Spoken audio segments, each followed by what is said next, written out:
Olá, alunos de Cálculo Diferencial Integral 2, aqui é o professor Marcos Vinícius. Nesta aula estaremos falando de cálculo de volume de sólido de revolução, seção 2.1. Aqui você vai aprender como calcular o volume de formas complexas a partir de suas funções matemáticas. É especialmente aplicado aos sólidos de revolução, que são obtidos girando o gráfico de uma função em torno de um dos eixos canônicos. Fazendo então uma região plana girar em torno de uma reta no plano, obtemos um sólido, que é chamado de sólido de revolução. A reta ao redor da qual a região gira é chamada de eixo de revolução. Então consideramos agora o problema de definir o volume desse sólido T, que é gerado pela rotação em torno do eixo X da região plana R, vista na figura 1.0. Aqui está a figura. Aqui então nós temos uma função y igual a f de x, essa curva, limitada no intervalo de A até B, e gerou essa região R. Nós aqui não queremos só a área, né? Bom, se a gente girar essa região R em torno de x, nós vamos obter esse sólido aqui, tá? Esse sólido T. E o objetivo nosso é calcular o volume desse sólido aqui, ok? Então ele sofreu uma rotação em torno do eixo X e criou-se esse sólido. Então a gente vai calcular o volume desse sólido. Então vamos para a definição. Seja y igual a f de x uma função contínua não negativa no intervalo fechado de A a B, seja R a região sobre o gráfico de f de x, de A até B, o volume do sólido T gerado pela revolução de R em torno do eixo X é definido por volume igual ao limite de π vezes a somatória de FCI ao quadrado, delta xi, com delta xi tendendo a zero, e a somatória I variando de 1 a n. Então, essa figura aqui ilustra bem essa fórmula aí. Aqui nós temos a função, essa curva aqui, limitada no intervalo de A até B aqui, ó, de um ponto ao outro, e ao sofrer essa rotação em torno de X, criou-se esse sólido de revolução aqui. Okay? O objetivo é calcular o volume desse sólido. A ideia que se tem de usar no limite é que a gente pode fazer partições, né? Inúmeras, infinitas partições, ou seja, preencher esse sólido com esses discos, esses círculos aí. E para isso a gente teria que calcular o volume de cada um desses círculos aí, ok? Aí a somatória de todos esses volumes me dá o volume total. Muito trabalhoso, né? Bom, nessa ideia a gente até que conhecia que o volume de um cilindro vai ser dado por quem? A área da base, né, que é π r ao quadrado vezes a sua altura, tá? Essa altura é a espessura aqui desse círculo. Imagina ele como se fosse uma espessura de uma folha de papel tão fina. Ele está tendendo a zero, tá? Essa variação delta xi. Então a soma que aparece, a soma de Riemann da função f de ci ao quadrado, como f é contínua, o limite existe. Então, pela definição da integral definida, temos a fórmula para calcular o volume desse sólido, que é dado por. Então, esse limite e tudo a gente vai escrever como integral. Então, cada uma dessas aqui, ó, cada um desses círculos aqui formado, a gente vai calcular como integral. Com auxílio da integral a gente calcula esse volume todo aqui, sem precisar somar um por um deles aqui, tá? Então o volume vai ser igual a π integral de A até B de f de x ao quadrado dx. Então essa é a fórmula, essa aqui é a fórmula para a gente calcular o volume de um sólido de revolução. Um caso extremamente útil em que tal método é aplicado nos casos dos conhecidos sólidos de rotação. Então vamos supor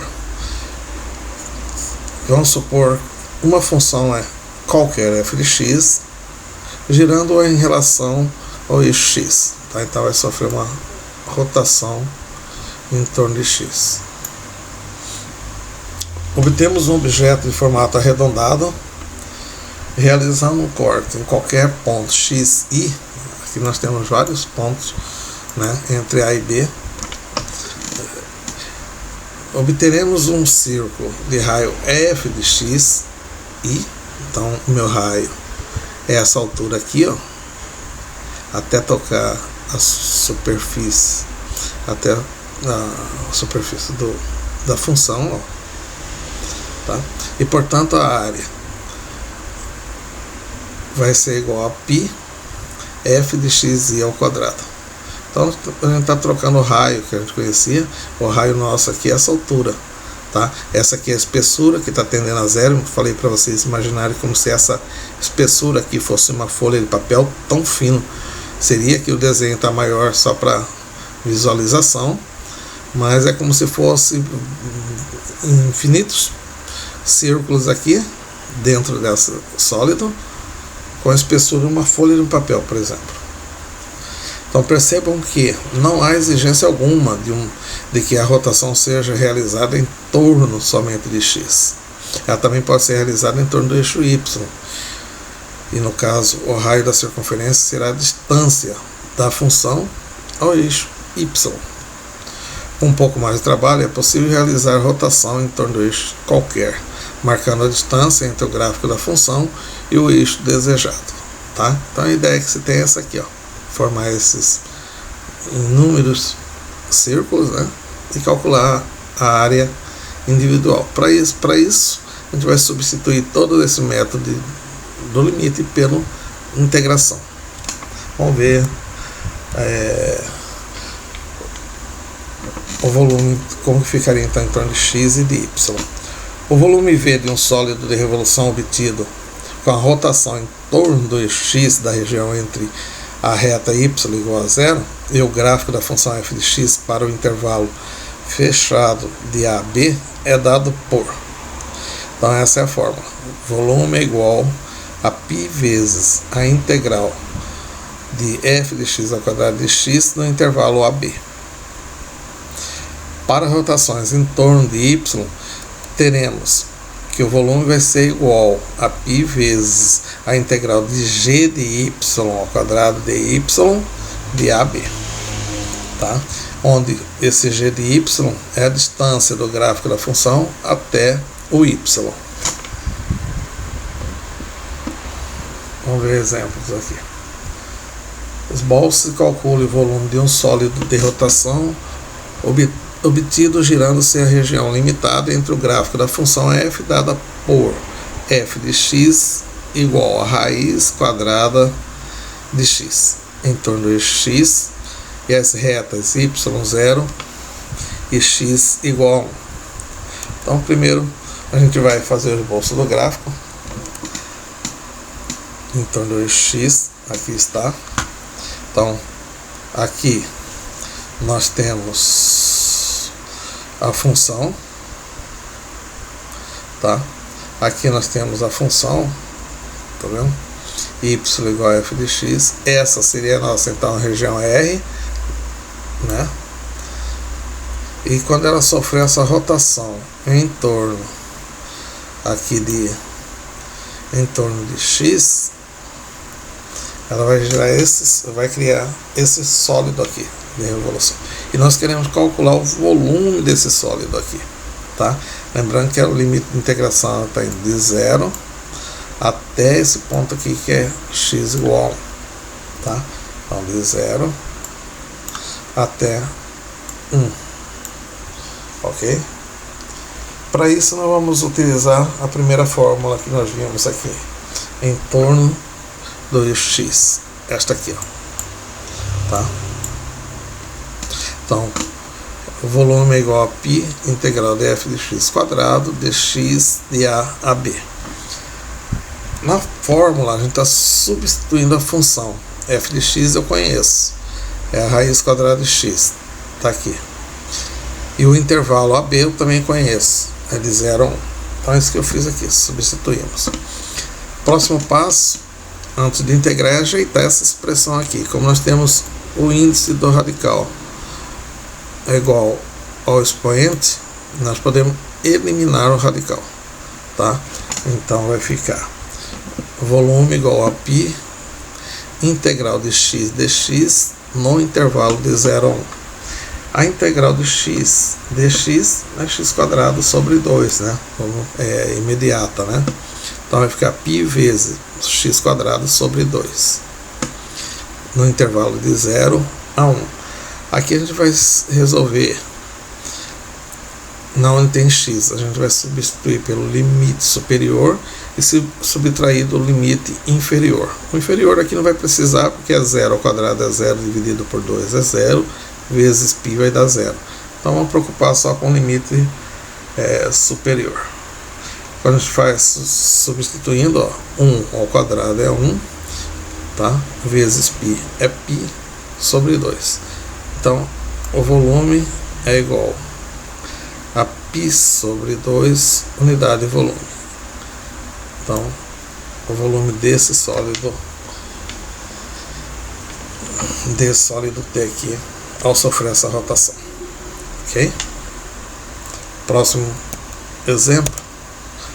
Bolsos, calcule o volume de uma taça cujo recipiente é obtido através da rotação da função f de x igual a x ao cubo em torno do eixo y, com limite superior pela reta y igual a 8. Y igual a 8. O esboço do gráfico está aqui, ó. Tá, aqui está a função y igual a x ao cubo. Essa então seria a nossa região R formada, ó. Tá, e quando ela sofreu uma rotação em torno de y, criou-se esse sólido aqui. Tá? Bom, então dessa vez foi solicitada a rotação em relação a y. Então obtemos novamente círculos, né? Aqui nós temos inúmeros, infinitos círculos.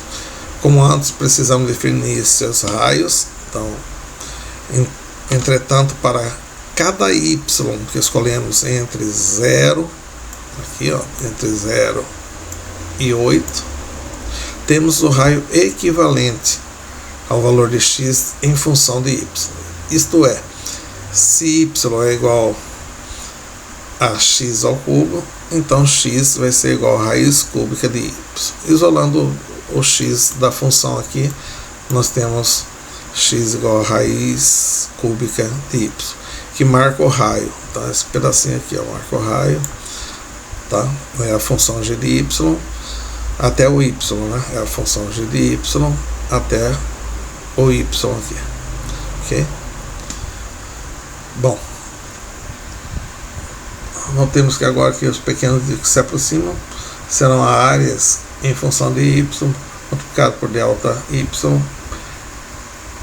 implica g de y, tá? Infinitos.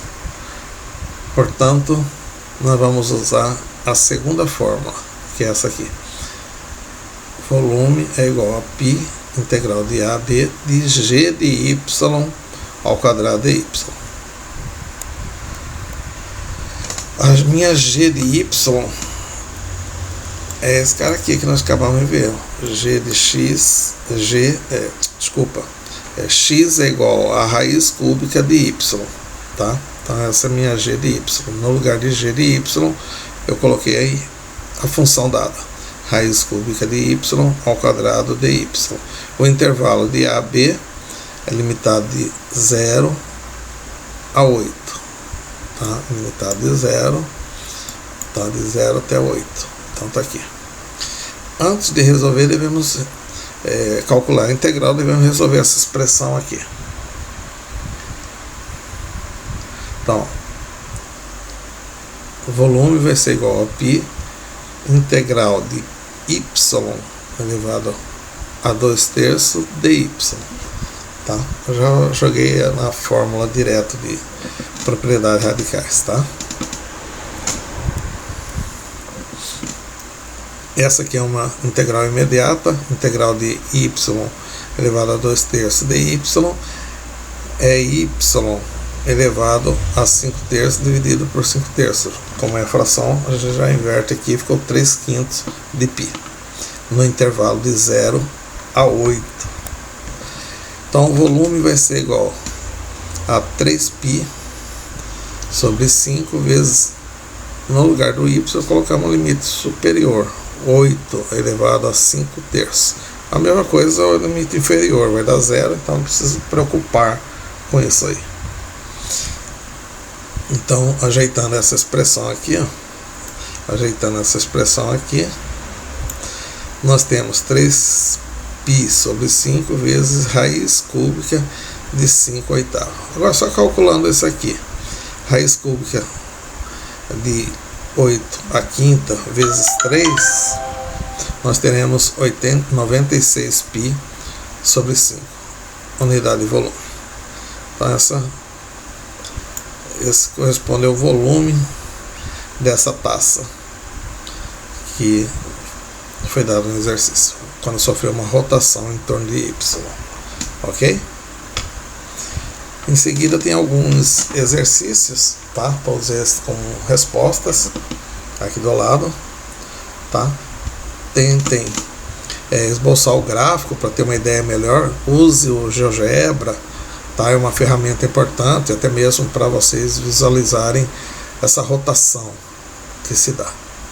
Ok?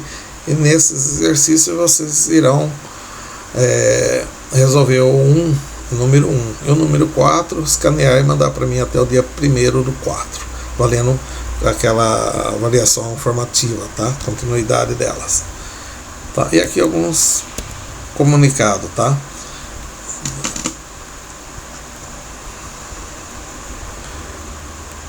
E algumas dicas de alguns sites que vocês podem estar auxiliando vocês nessa aula de volume de sólido de revolução.